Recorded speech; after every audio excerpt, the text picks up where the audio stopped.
ikaw, nakakalimutan mo mag-kiss sa mama mo. Mamaya na yan, pagbalik na lang. Tara lang. It's like every time the conversation changes and I want you right back, right back. You say that I'm hypnotic. Hello sa magaganda kong kumari dyan. So good morning, good morning, good morning. So welcome back to our YouTube channel, Mama Sha. And today is Thursday. Ito talaga yung buhay namin na mga nanay dito sa Pilipinas. Hindi ko lang alam kung pare-pareho kami ng routine, okay? So habang hinihintay natin si Kuya Sian doon, and time check tayo, 7:15 na ng umaga, and yung pasok niya pala is 7:30. So ngayon, yung bahay kasi namin, malapit lang naman dun sa school, siguro mga around 3 minutes nandun na tayo sa school. So tara, ayan na, nandyan na si Kuya, and magdadrive na tayo papunta doon. Samahan nyo kami, okay? Wala pa gani.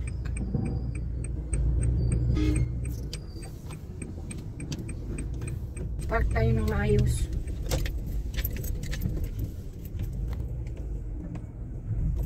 Dali ang baon mo. Baka magsabi si teacher mo may bayad, ha?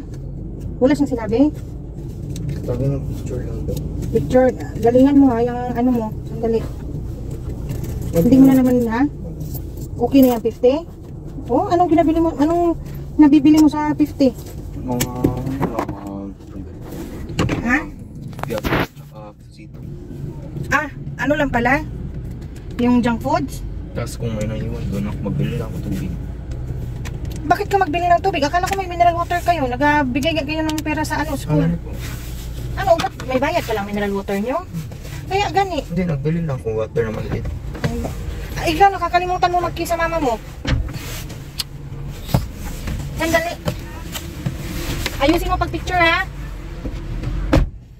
So yun na nga guys, tingnan nyo naman, o diba? Hagardo Versosa ang mama. Ayan, yung dalawang bata, ayan, yung dalawang bagets, yung si Bunso at si Kuya Kiel.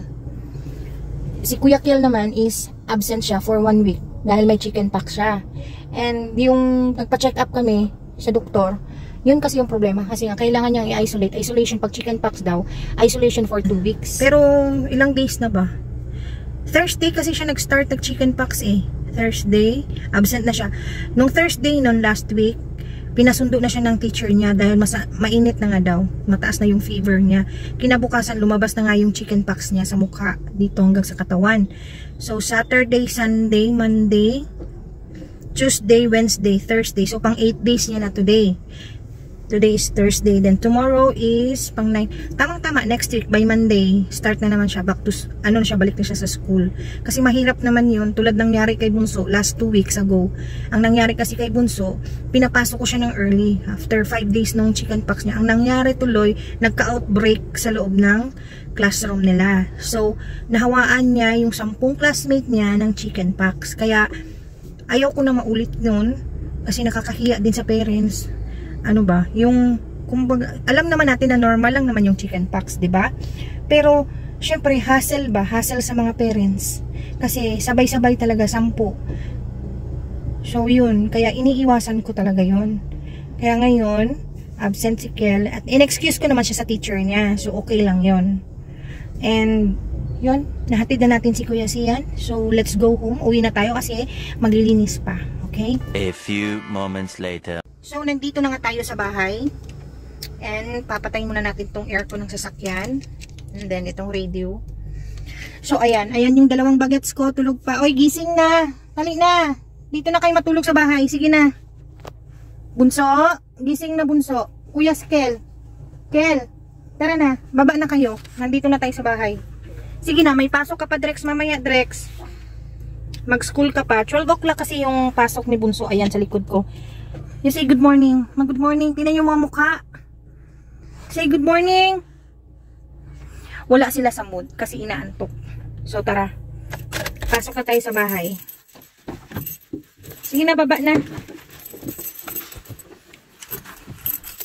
Eh? Yung music ng kapitbahay, yung lakas. Oo, matulog. Mag-sleep ulit. Tapos gisingin ni mama mamaya, ha? Okay?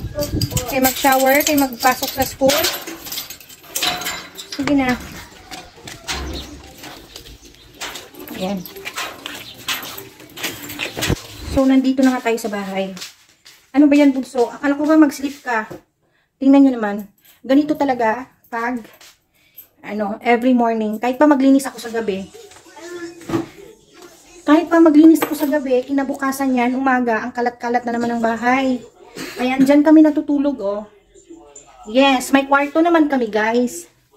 Meron kaming kwarto, pero hindi kami doon natutulog. Ayun, nandun yung kwarto namin. Hindi kami natutulog doon. Kasi nga, ang init-init, wala pa kaming aircon. Kaya dito kami sa sala natutulog. Kasi nga, ayan, may aircon naman. At saka yung mga anak ko kasi, pag masyadong mainit, hinihika. So, iwasan natin yun. Gastos yun sa ospital. Pag mga ganun, magpapacheck up ka, hihikain sila. So, another set of gastusin na naman. So, mabuti yung ibibili mo na lang ng gamot at yung pagpapacheck up. Yung check up kasi dito sa Pilipinas, hindi ko lang alam. Kasi dito kasi sa Jensen, yung check up dito is 600 pesos na per check up. Aside sa magbabayad ka sa doktor, pagpa-check up mo ng 600 pesos, meron ka pang bibili na gamot. So, mahal na din ang gamot ngayon. So, iiwasan natin yun, okay? So, mamaya, maglilinis na ako maya-maya. So, samahan niyo pa rin ako, okay? So, guys, dumating na nga pala yung online shopping package.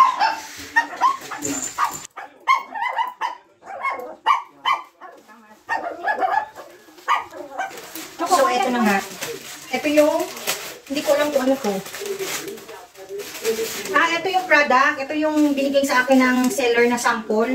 Ang kagandahan din kasi sa TikTok, guys, pag meron ka ng, nag-affiliate ka doon, pag magre-request ka ng sample doon sa mga seller, bibigyan ka nila.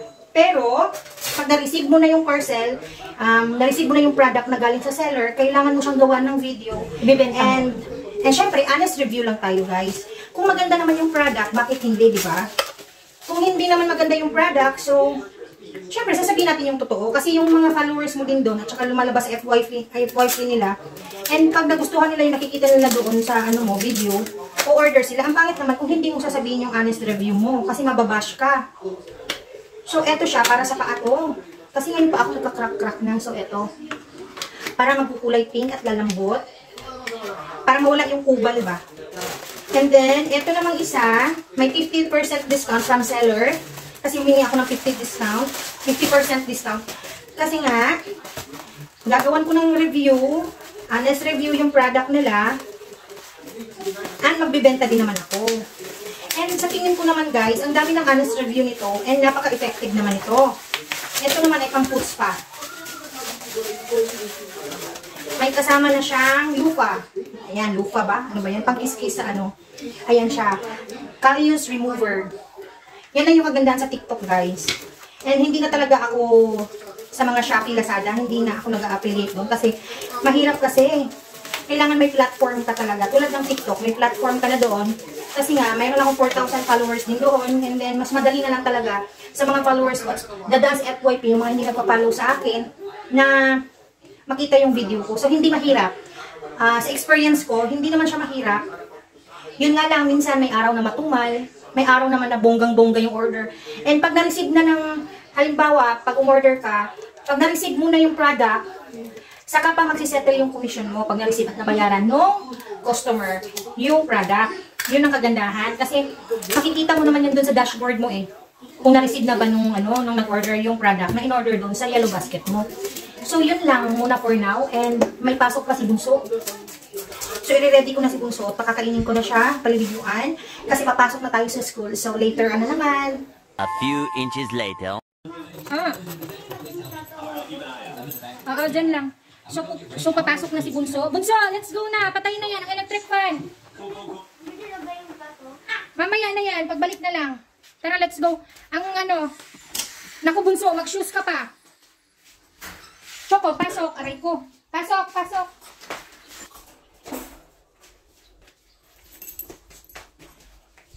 Oy, baliktad ang shoes. So, mga mare, papasok na si Bunso. Ihatid na namin sa school. Ha? Baliktad nga ang shoes. Ayan, 12 o'clock kasi yung pasok ni Bunso. So, ayan. Isarado ang door, Kel. Ikaw magsara. Kay kuya ka. Ayan, nahulog tuloy. Ganito talaga lagi yung buhay ng isang solo parenting, mga sis. Ay!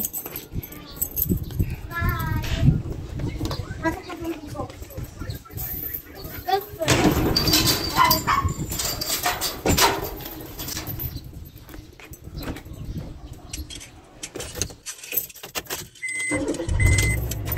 Ang init. Ay, quiet, quiet.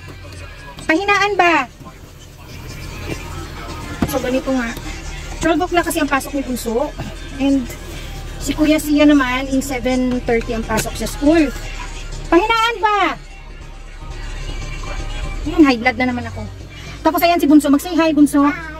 Ayan naman yung may sakit. Yung may chicken pox. Aircon. Sige, dyan ka na sa harap. Dyan ka nga, sit down, Bunso. Mamaya na. Ay, naku. So, bibili muna tayo ng baon ni Bunso sa school. Tara, samahan niyo ako.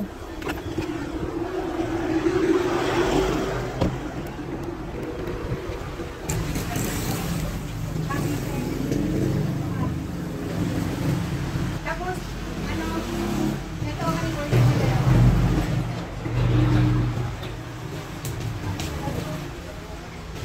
bumibili na lang talaga ako ng sa tindahan kasi mas nakakatipid.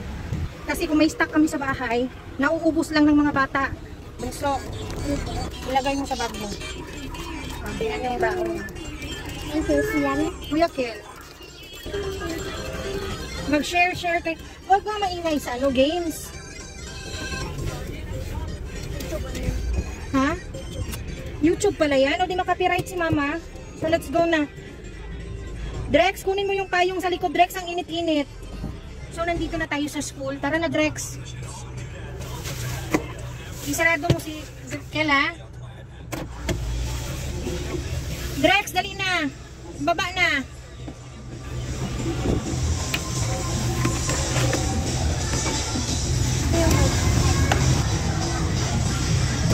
Wala pa.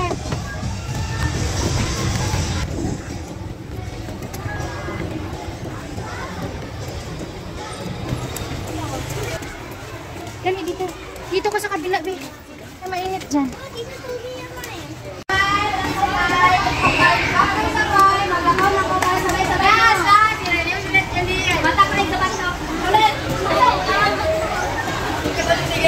na.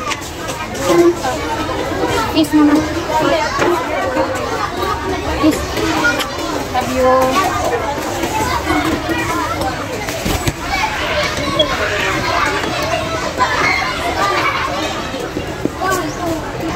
So yun, uuwi na nga tayo ng bahay. Naghihintay na si Kuya Kel dun sa sasakyan. Grabe, sobrang init. Hindi ko na talaga alam, para akong nakatira sa disyerto. Para kaming nasa Saudi Arabia ba? Afghanistan?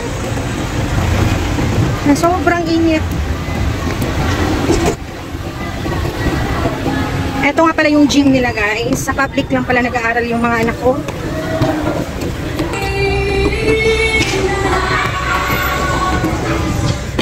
Sobrang init ngayon sa Jensan. My God. Oh, yung isa. Grabe ang init-init. Feeling ko talaga para ako nasa Afghanistan. Hindi pa naman ako nakapunta doon. Pero feeling ko lang talaga, grabe, sobrang init dito sa Pilipinas. Especially dito sa General Santos City. Alam mo yung init nila dito? Ito yung init na nakakapanghina. Talagang nakakahagard. Kahit bagong ligo ka pa. Nako. Hindi, ibang-iba talaga sa buhay sa ibang bansa na kahit na sobrang init, fresh ka pa rin. Pero dito, my God. Yung bang ang alikabok pa, sobrang init. Grabe, kung siguro kung naglalakad lang ako pa uwi or nagta-tricycle na, kung itim-itim ko na, guys. Diyos ko, mga mare. Ang itim-itim ko na siguro, mga mare. Days. So, yun lang muna, mga mare koy. And uuwi na tayo ng bahay. Magpapahinga na din ako. And later, magba-vlog ulit ako. Pero syempre, sa ibang upload na yon. So, thank you for watching. Bye!